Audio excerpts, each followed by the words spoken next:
صل على محمد أما بعد فأعوذ بالله من الشيطان الرجيم بسم الله الرحمن الرحيم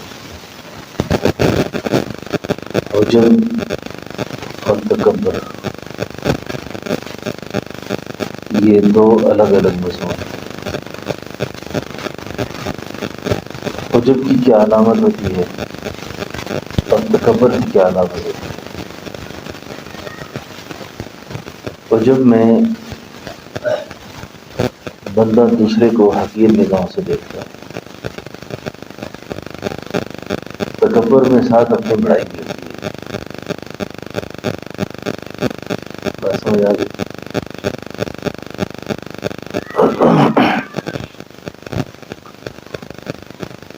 عجب پر اپنی بڑائی پیش نظر ہونا آدمی، اس میں جو سالک ہے نا، سالک جو محبت کا راستہ طے کرنا چاہتا ہے، اس کی سزا بڑی مختلف ہوتی ہے عام آدمی سے۔ کیونکہ عجب عام طور پر نیکی کی وجہ سے پیدا ہوتا ہے، اس پر جو آزمائش آتی ہے وہ اس کی نیکیوں پر آتی ہے۔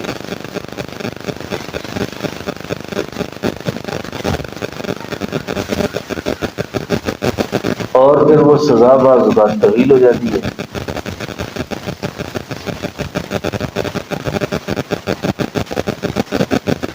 اتنی طویل ہو جاتی ہے کہ بندہ بڑے جتن کرتا ہے، کوشش کرتا ہے کہ یا اللہ مجھے وہ چیز واپس مل جائے، لیکن جس وجہ سے وہ چیز ہوئی ہے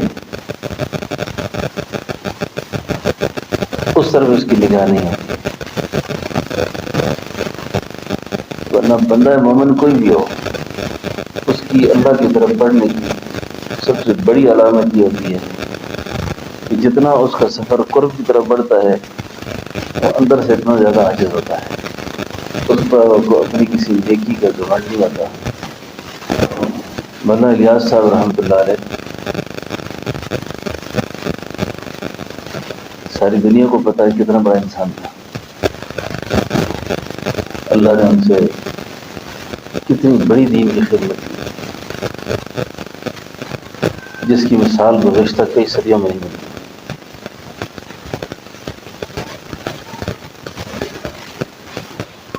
لیکن کس قدر فانی تھے، عجب نام کی چیز بھی نہیں تھی۔ اپنے بارے میں انصاف کرنا ہو تو یہ بزرگوں کے جو واقعات ہیں نا، یہ رہنمائی کرتے ہیں۔ مفتی شفیع صاحب رحمۃ اللہ علیہ فرمانے لگے، حضرت کی جو تبلیغ کا کام میں کر رہا ہوں، جو کیا ہے میری زندگی میں، یہ کام بہت پھیل گیا ہے، یہ کہیں استدراج تو نہیں ہے،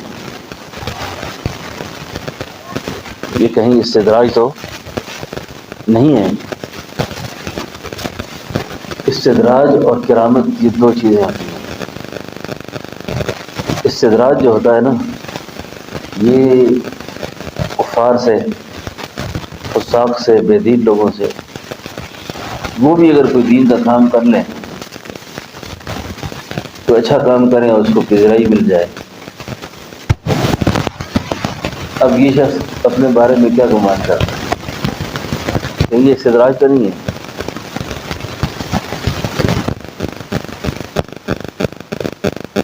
تو انہوں نے فرمایا، حضرت یہ استدراج نہیں ہے، یہ آپ کی کرامت ہے۔ فرمایا آپ کی اس بات سے مجھے کچھ حوصلہ ہو گیا ہے، ورنہ میں تو نہیں سمجھتا تھا اپنے بارے میں کچھ یہ کام کوئی قبول بھی ہے کہ نہیں ہے۔ وہ جو بڑی خطرناک بات ہے، اس پہ جو عذاب سالکین پر آتا ہے نا، میں نے کسی عارف کے حالات میں پڑھا کہ 12 سال تک اس اللہ کے بندے نے کوئی نماز ایسی نہیں جو کیفیت احسان کے بغیر پڑھی ہو، لیکن یہ کیفیت سلب ہو گئی۔ کیفیت احسان سمجھتے ہیں نا، کہ بندہ عبادت کے اندر اس تصور کے ساتھ عبادت کر رہا ہے کہ کہ یہ میری نماز میرے اعمال اللہ دیکھ رہا ہے، یا میں اللہ کو دیکھ رہا ہوں. اس کو کیفیت احسان کہتے ہیں. وہ فرمانے لگے کہ 12 سال تک کوئی نماز ایسی نہیں جو کیفیت کے بغیر پڑھی ہو، لیکن سلب ہو گئی، بڑا پریشان. اور پتہ وجہ کیا بنی؟ اس زمانے کے بہت بڑے شیخ حضرت گنگوہی کی حقارت دل میں آ گئی. حضرت گنگوہی، رشید احمد گنگوہی رحمۃ اللہ علیہ کی حقارت دل میں آ گئی. ایک عام آدمی سے حقیر جاننا کسی کو، پھر عالم کو، پھر عالم ربانی کو، اور ایسے شخص کو جس کا تعلق معلّہ بہت قوی ہو اللہ سے. حقارت کس وجہ سے آئی؟ اس وجہ سے آئی کہ حضرت سے کسی نے مسئلہ پوچھا، یہ سفید کا کھانا کیسا ہے؟ تو ایک فقیہ کا، ایک عالم کی ذمہ داری ہے کوئی شرعی مسئلہ سامنے آتا ہے اس کو جواب لکھ دیتا ہے. انہوں نے کہا یہ جائز ہے. اب یہ صوفی تھا، اس نے کہا دیکھو یار، مولویوں سے، مفتیوں سے اب یہ ایک چیز رہ گئی تھی حلال کرنے والی، اس کو بھی حلال کر.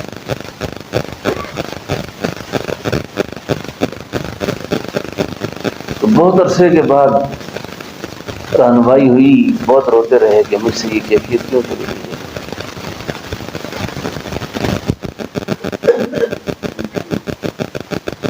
پھر اللہ تعالیٰ نے رہنمائی فرمائی کہ آپ توبہ کریں، آپ نے ایک بہت بڑے انسان کی حقارت دل میں ڈالی.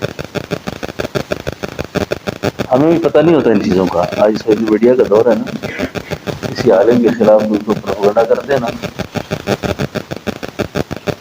ہم اس کا خام حصہ بن جاتے ہیں، آگے شیئر کر دیتے ہیں، آگے پھیلا دیتے ہیں بات، جبکہ اس کا حقیقت کے ساتھ کوئی تعلق نہیں ہوتا. اب ہم سمجھتے نہیں ہیں کہ یہ کام جو میں نے کیا ہے اس کا نقصان کیا ہوگا.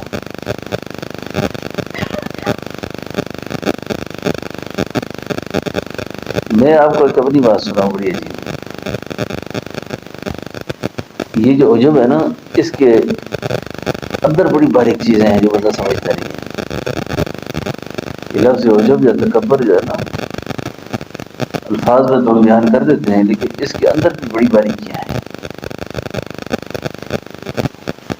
مجھے ایک صاحب میرے پاس بیٹھے ہوئے تھے تو مجھے کہنے لگے کہ میں حضرت امام اہل سنت حضرت مولانا سرفراز خان صاحب رحمۃ اللہ علیہ کے ساتھ ایک سفر میں تھا. تو حضرت رات بھر جتنا لمبا بیان کرتے، مجلس کرتے، جیسے بھی ہوتا، حضرت 3 بجے اٹھ کے مسئلے پہ کھڑے ہو جاتے. یہ وہ ان کی ہمت بیان کر رہے ہیں. میرے دل میں یہ بات آئی، میں نے زبان پہ نہیں لگی.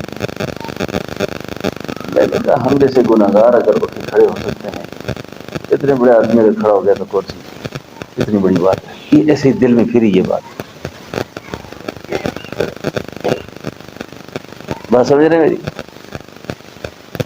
میں نے تو کہا نہیں، اندر پھر گئی یہ بات ایسے ہی.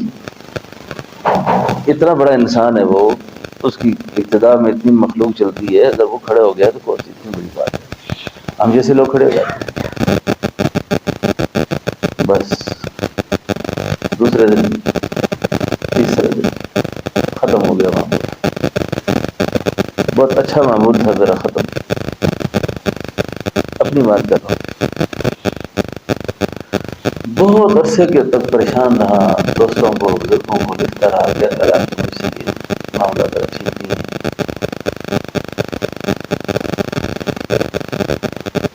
اچانک ایک دن خیال آیا،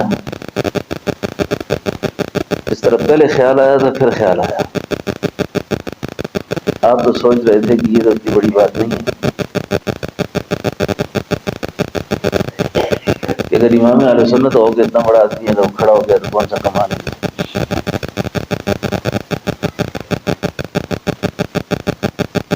بس اس کے اسی وقت میں نے کچھ پڑھنے کی اور کچھ اثارِ ثواب نیت بھی کی حضرت کو، اور اسی وقت اثارِ ثواب کیا.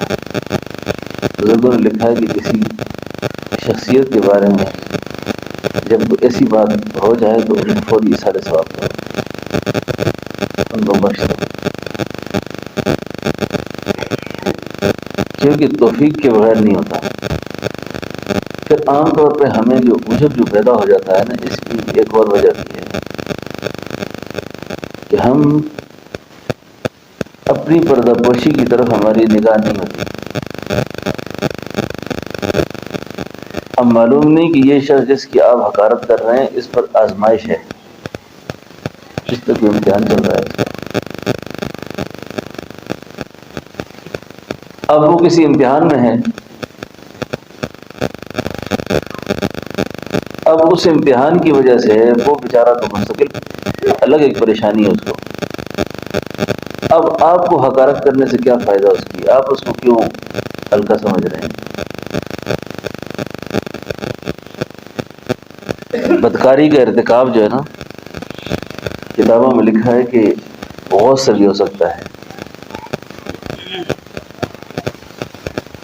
صحابہ محفوظ ہیں، اولیاء محفوظ ہیں، انبیاء معصوم ہیں۔ سیدنا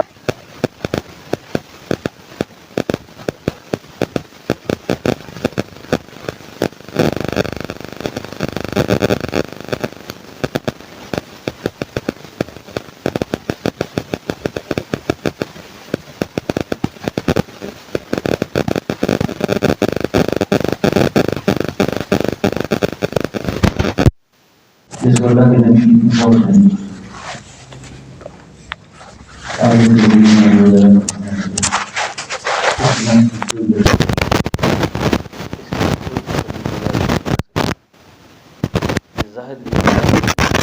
پھر بھی اس سے بدگمان رہنا۔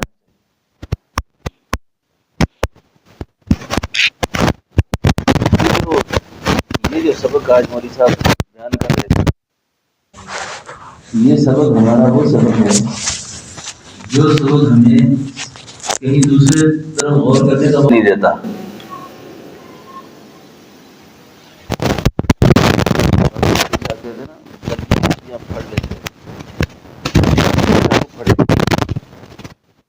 ہم تو باہر کی باتیں کرتے ہیں نا، منڈیر پہ جو نظر آ رہا ہے میرے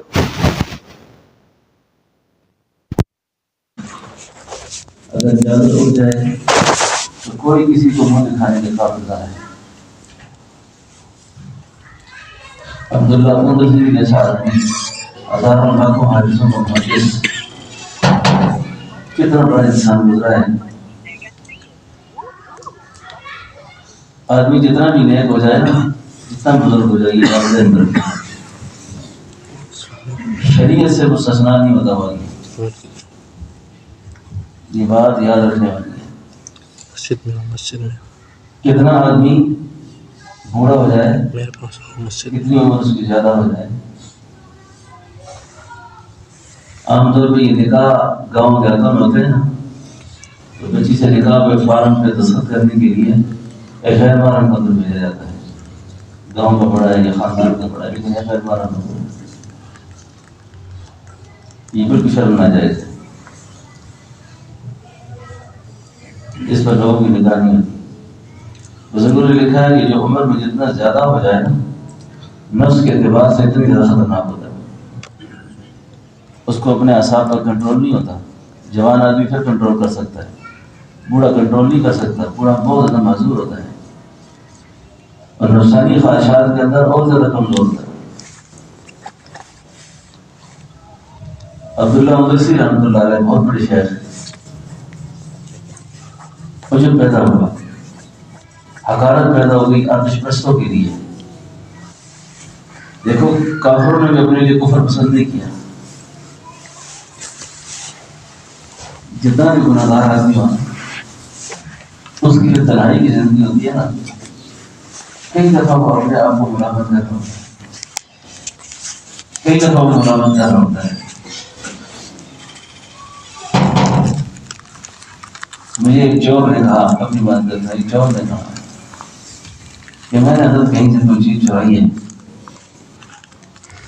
اپنا کام سیدھا کیا ہے، آپ کو کئی بار بیان سنا ہے تو بڑا ڈر رہا ہوں، بڑا پریشان ہوں، اللہ نے مجھے زندگی دی تو میں اس آدمی کے ساتھ جیسے دھوکہ فراڈ کیا ہوا ہے ویسے اس کو میں واپس کروں گا، لیکن میں ہر روز اپنے آپ کو ملامت کرتا ہوں، ہر روز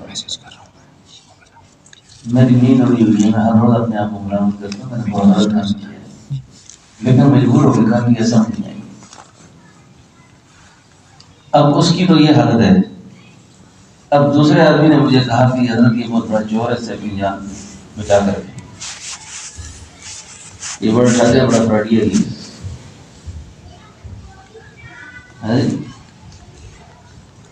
اب میرے پاس دونوں کی باتیں آ گئی، میں نے کہا وہ کتنا مر رہا ہے، اندر سے پریشان ہے۔ تو بعض اوقات کوئی آدمی کسی خلا میں ہوتا ہے، اب ہم اس کی حقارت کر کے، حدیث میں آتا ہے کہ جو شخص اس بیماری کا حامل ہو نا وہ اس وقت تک مر نہیں سکتا جب تک کہ وہ اس گناہ میں پھنس نہ جائے، اس گناہ میں پھنس نہ جائے۔ اس لیے یہ جو تصوف کا سبق ہے نا، یہ تو انسان کو اتنا مار کر رکھ دیتا ہے، اس کو چھوڑ کر اس کے لیے پیچھے نہیں بچ۔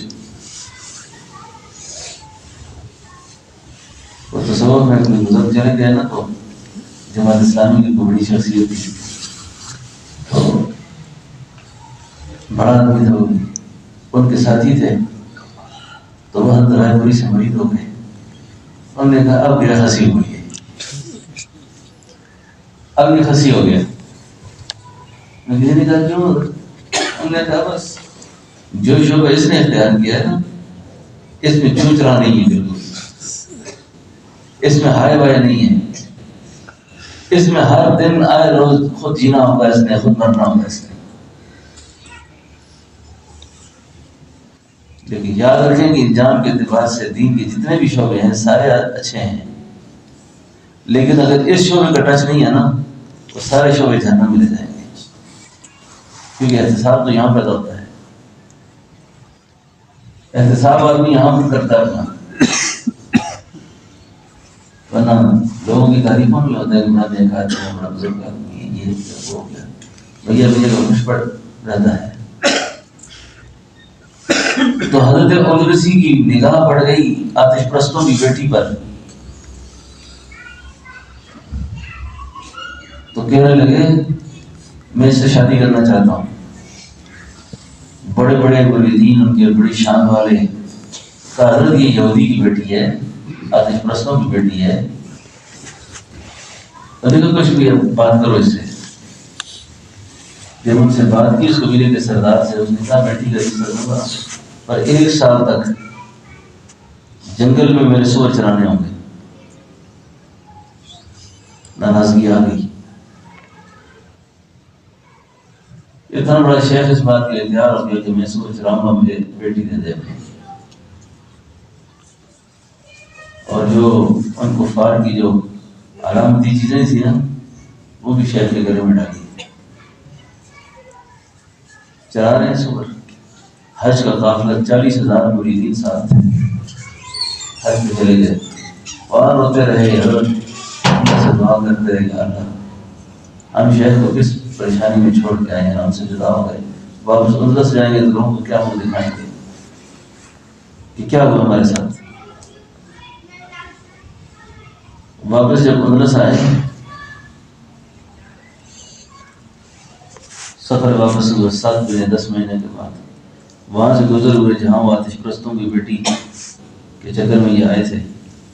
میں یہ بات اس لیے پہلے کی تھی نا کہ جتنا بڑا بزرگ بھی ہو جائے آدمی شریعت سے مستثنا نہیں ہوتا، جب شریعت کی ناقدری ہوتی ہے نا پھر ایسی اطلاع بھی آتی ہے۔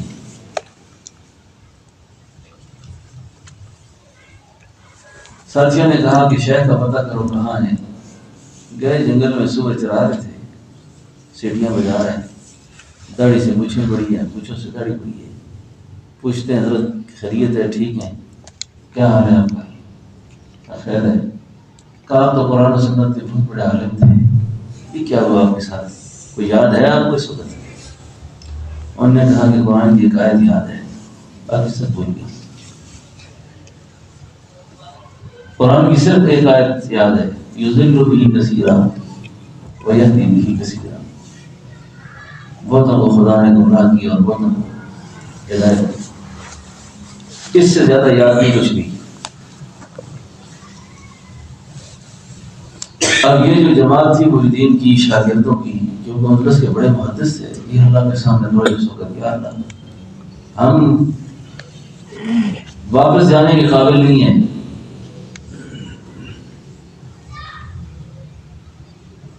اڑی کر بیٹھے اللہ کے ساتھ، دعا کر کرنے لگے، یا اللہ ہمیں نہیں جائیں گے یہاں سے، ہم اپنے شیخ کو ساتھ لے جانا چاہتے ہیں، خدا تو پہ رحم کر۔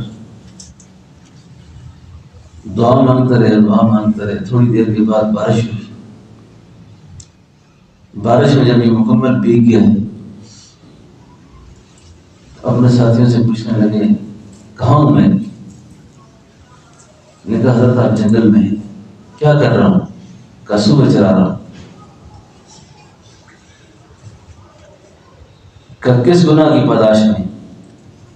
اب آخر اللہ کا نیک بندہ تھا، یہ آزمائش تھی چھوڑ کر کے۔ کہا عجب اور بدنگاہی کی وجہ سے، عجب اور بس توبہ کے لیے اللہ سے توبہ کی، ان کے ساتھ چل پڑے، اللہ نے معاف فرمایا۔ پھر ان سے واپس آئے۔ ان کے حلقے میں وفات کے وقت کہتے تھے کہ 2.5 لاکھ لوگ حضرت کے حلقے میں شریک ہوتے تھے، ان کے بڑے محدث ہیں۔ تو یہ چیزیں بعض بات ایسے ابتلا اور آزمائش بن کر اب اگلے بندے کی پریشانی سمجھو کہ وہ کس غم میں ہے، اس پر جب ابتلا آئی ہوئی ہے، اب آپ کو تو پتہ نہیں کہ وہ کس آزمائش میں چل رہا ہے، دوسرا اس مذاق شروع کر دیتا ہے، دوسرا مذاق شروع کر دیتا ہے۔ تو یہ عجب کی مختلف شکلیں ہیں۔ اس لیے کئی دفعہ اور آج کے اس دور میں نا خاص طور پر باطل کو ہوتا ہے نا، بڑے بڑے اہل علم کو، بڑے بڑے بزرگوں کو پھنسا دیتی ہیں۔ معروف شخصیات میں آپ ہی لوگوں کو جانتے ہیں، میں بھی جانتا ہوں، مجھے بہت بڑے انسان نے خود کہا کہ میرے کچھ مسائل اس طرح کے ہیں جو عام لوگ نہیں سمجھتے، تو وہی کہہ دیتے ہیں کہ ایسا کیوں کریں گے، ایسا کیوں کریں گے۔ دو راستے ہیں، یا عزیمت کا ہے یا رخصت کا ہے۔ اب عزیمت میں چل نہیں سکتا، رخصت پہ عمل کرتا ہوں، اللہ سے امید ہے اللہ خاتمہ اچھا کر دیں گے۔ تو بات اس طرح کی ہے کہ فانی دیکھنا چاہتے ہیں، اللہ اپنے بندے کو فانی دیکھنا چاہتے ہیں۔ اس کے خاص طور پہ جو دائی ہے نا، مبتدا پیشوا ہوتے ہیں، جو لوگوں کی تربیت کرتے ہیں، ان کے لیے تو یہ بہت زیادہ ضروری ہوتا ہے کہ اگر وہ کسی کو گناہگار سمجھ کر، کسی کو ذلیل اور حقیر سمجھ کر اپنے سے دور کر دیں۔ کتابوں میں لکھا ہے کہ یہ طبیب امت ہے نا، اور طبیب جو ہوتا ہے نا، اس کے پاس کس طرح کے مریض ہوتے ہیں، خون بہ رہا ہے، پیپ بہ رہی ہے، اس سے پتہ نہیں کیا کیا حالت ہے اس کی، لیکن کسی کو یہ نہیں کہتا نفع جامع طرح علاج نہیں کرتا۔ مقصود یہ ہے کہ طبیعت سے، مزاج سے یہ چیزیں نکل جائیں اور اپنے مسئلے نظر آنے لگ جائیں، اپنے مسئلے نظر آنے۔ آزمائش کے بعد میں نے صوفیاء کی کتابوں میں لکھا ہے کہ اللہ تعالیٰ جو ہے نا، وہ اپنے بندے کی جو محبت کے جو معیار ہے، وہ بندے کی محبت کے معیار کو جس لیول پہ دیکھنا چاہتے ہیں وہ بہت اونچا ہے، اور اتنی بھی خیریت برداشت نہیں کرنا چاہتے کہ میرا بندہ مجھ سے پھر کی دیوا چلا جائے۔ اور کئی دفعہ کوئی چیز آزمائش بن کے آ جاتی ہے۔ کتابوں میں لکھا ہے کہ سیدنا حضرت یعقوب علیہ السلام، سیدنا حضرت یوسف علیہ السلام سے جدائی 40 سال تک، 40 سال تک معمولی عرصہ نہیں ہے۔ اتنے رلایا اللہ نے، اتنا رلایا، اتنے روئے کہ بینائی چلی گئی، بینائی چلی گئی۔ صوفیاء کی کتابوں میں یہ دیکھا میں نے کہ نماز کے دوران یوسف علیہ السلام کو گزر ہوا آپ کے سامنے سے گزر ہوا، محبت نے جوش مارا، توجہ تقسیم ہو گئی، اللہ کو یاد آنا پسند آ گئی، اللہ کو یاد آنا پسند ہو گئی۔ اب آگے جو کچھ بھی ہوا یوسف علیہ السلام کے ساتھ، وہ تو احسن القصص ہے، قرآن کے اندر اس قصے کو بہت ہی ایک زبردست قصہ قرار دیا ہے۔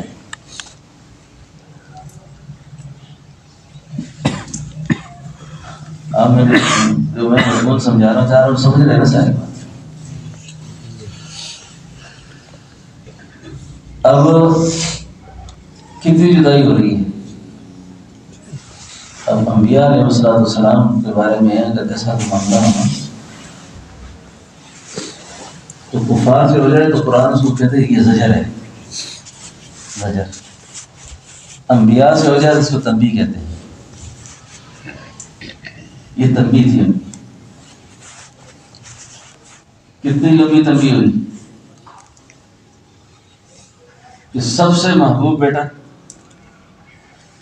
سب سے پیارا بیٹا، چہیتا بیٹا، ساری اولاد ہے، لیکن یوسف اور بنیامین کے ساتھ کچھ تعلق کی خاطر زیادہ ہے،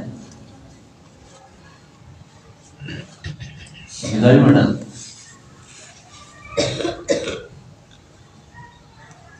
ایسی جدائی ڈالی، ایسی جدائی ڈالی۔ لیکن اب یہ اگلی بات جو عرض کر رہا ہوں کہ خدا نہ خواستہ اگر کوئی ایسی چیز پیدا ہو جائے نا کسی کے ساتھ، اس کو دو کام کرنے چاہیے، واویلے کے بعد صبر نہیں، ایک تقویٰ، صبر۔ پھر اسی اللہ سے توفیق مانگ لے، یا اللہ کو بہار ایسے ناساز آ جائیں تو مجھ پر رحم فرما، کوئی ایسی بات مجھ سے نہ ہو جائے تو گلا و شکوہ ہو جائے، تو رحم فرما۔ اب ٹھیک ٹھاک بچا بھائی اور لا کے دے گئے،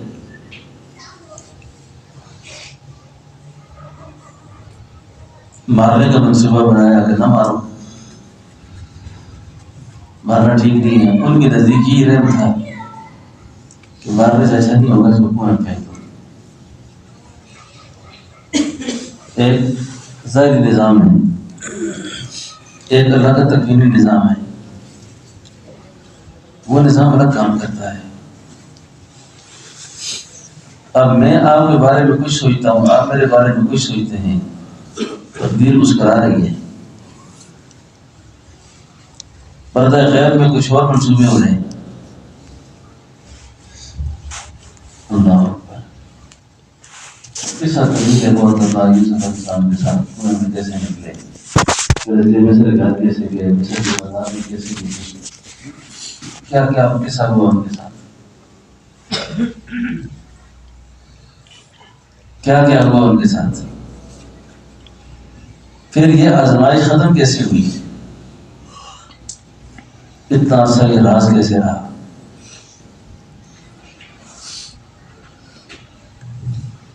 چھوٹا بھائی بنیامین بھی گیا بلے کے لیے، سارے محتاج بن کے کھڑے ہیں عزیز مصر کے سامنے۔ اب عزیز مصر پتہ نہیں ہے بھائی ہے، اب بھائی ہے۔ اب جس وقت بنیامین قید ہوا، یہ بھی یعقوب علیہ السلام کی بڑی آزمائش تھی، بڑا صدمہ تھا یہ۔ شاید یہ واقعات آپ نے بہت سنے ہوں گے پہلے، لیکن ابھی میں بات کر رہا ہوں، میں نے بھی پہلی دفعہ چند دن پہلے پڑھی اور سنی، بہت رلایا اس نے، بہت رلایا اس واقعہ نے۔ تفسیر مظہری کے حوالے سے معارف القرآن میں مفتی شفیع صاحب رحمۃ اللہ علیہ نے حضرت یعقوب علیہ السلام کی اس خط کو نقل کیا ہے، جو خط انہوں نے عزیز مصر کے نام لکھا، عزیز مصر کے نام لکھا۔ اور عزیز مصر پتہ نہیں ہے بیٹا ہے. بادشاہ کو خط لکھ رہے ہیں اب وہ بیٹا ہے وہ، لیکن خط جو ہے نا بڑا عجیب لکھا، بہت ہی عجیب خط لکھا. خط لکھا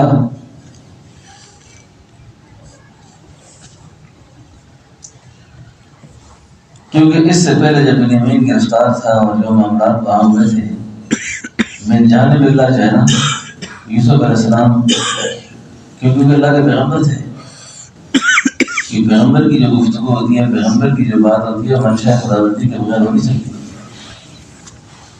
اللہ کی چاہت پہ بولا جاتا ہے. اب ادھر اتنی زیادہ پریشانی بنی ہوئی ہے، لیکن یوسف علیہ السلام خاموش ہے. اظہار خیال کی اجازت نہیں ہے. لیکن جب یہ خط پہنچا نا، خط کے بعد اللہ کی طرف سے اجازت ہوگی کہ اب یوسف راز کو کھول دو، اپنا قصہ پورا بیان کرو سارا.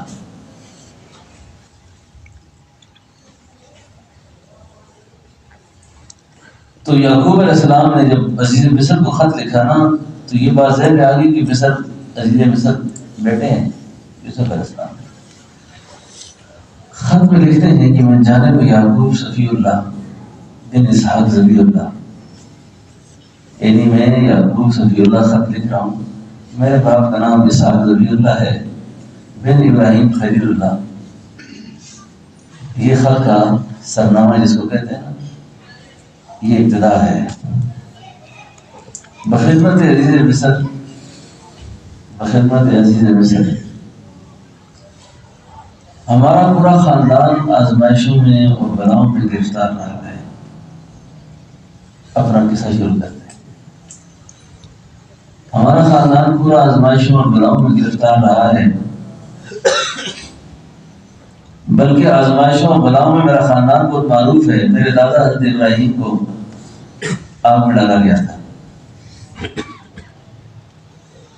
تو یہ میرے دادا پر ایک بڑی آزمائش گزری پہلے. اور پھر اللہ نے مجھے میرے ایک لڑکے کے ذریعے سے میرا امتحان لیا. یوسف علیہ السلام، اللہ نے مجھے میرے ایک لڑکے کے ذریعے سے میرا امتحان لیا. اب کیا کیفیت ہوگی جب یوسف علیہ السلام اس خط کو پڑھ رہے ہوں گے.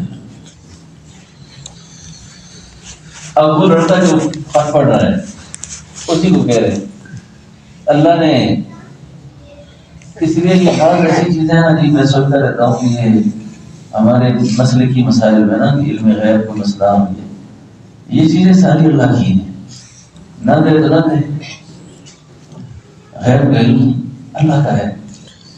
دینے پہ آ جائے تو 40 سال بعد یعقوب علیہ السلام کو دے، اور یعقوب علیہ السلام اپنے گھر میں بیٹھے ہوئے کہنے لگے کہ آج مجھے یوسف کی خوشبو محسوس ہو رہی ہے. اب 40 سال کے بعد خوشبو آ گئی، 40 سال پہلے پتہ نہیں، کیونکہ علم سارا اللہ کا ہے. نہ دے تو نہ دے. اس لیے شہزادی فرماتے ہیں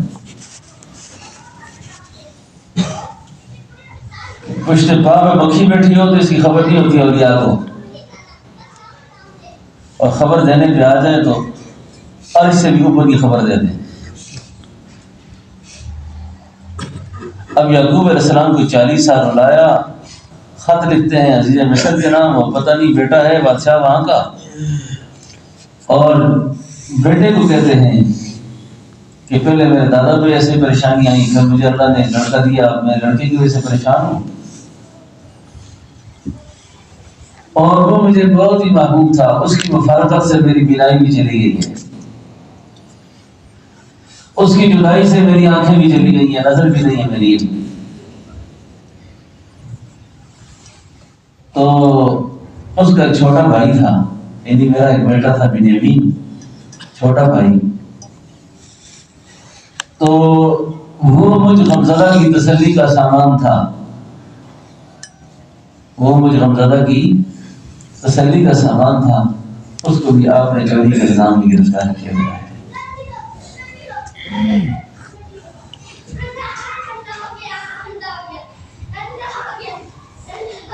باقی رحمت تھوڑی سی بات نہیں کہ عزیز مصر میں آپ کو یہ بات بتانا چاہتا ہوں کہ ہم انبیاء کی اولاد ہیں، ہم نبیوں کی اولاد ہیں، ہم چور نہیں ہیں، ہم چور نہیں ہیں، ہم نبیوں کی اولاد سے ہیں۔ اس لیے میری آپ سے درخواست ہے کہ میری اولاد میں بھی کوئی ابن چور نہیں ہے، اگر آپ مہربانی فرمائیں تو بنیامین کو رہا کر دیں۔ اب یہ خط ہے یعقوب علیہ السلام کا اپنے بیٹے کے نام، لیکن اب اس وقت اللہ نے یوسف علیہ السلام کو فرمایا کہ اب اپنا راز سارا کھول دیں۔ عرض یہ کر رہا ہوں کہ انبیاء پر بھی کس وجہ سے کیا حالات آئے، کس وجہ سے کیا حالات آئے، تو معلوم اس طرح ہوتا ہے کہ سارے سبق میں اللہ اپنے بندے کو فانی ہی دیکھنا چاہتے ہیں، فانی نہ فانی ہی، فنا فی اللہ دیکھنا چاہتے ہیں، اور بقا کا راز بھی فنا میں ہے، باقی رہنے کا راز بھی فنا میں ہے۔ اسی لیے اللہ تعالیٰ کو عجب ہو، تکبر ہو، کوئی بھی اس طرح کی کوئی چیز اللہ کو پسند نہیں، اللہ کو پسند نہیں۔ یہ بڑا خوبصورت سبق تھا جو مولوی فضل صاحب نے بیان کیا، میں نے اس پر تھوڑا سا اشیاء لگا دیا۔ اللہ سے دعا ہے کہ اللہ پاک ہم سب کو موت سے پہلے ان بیماریوں سے بڑی فرمائے، موت سے پہلے یہ بیماریاں ہم سے اللہ تعالیٰ بری کر دیں، اللہ خاتمہ میں خیر ایمان فرمائے۔ ربنا وتب علينا إنك أنت التواب الرحيم۔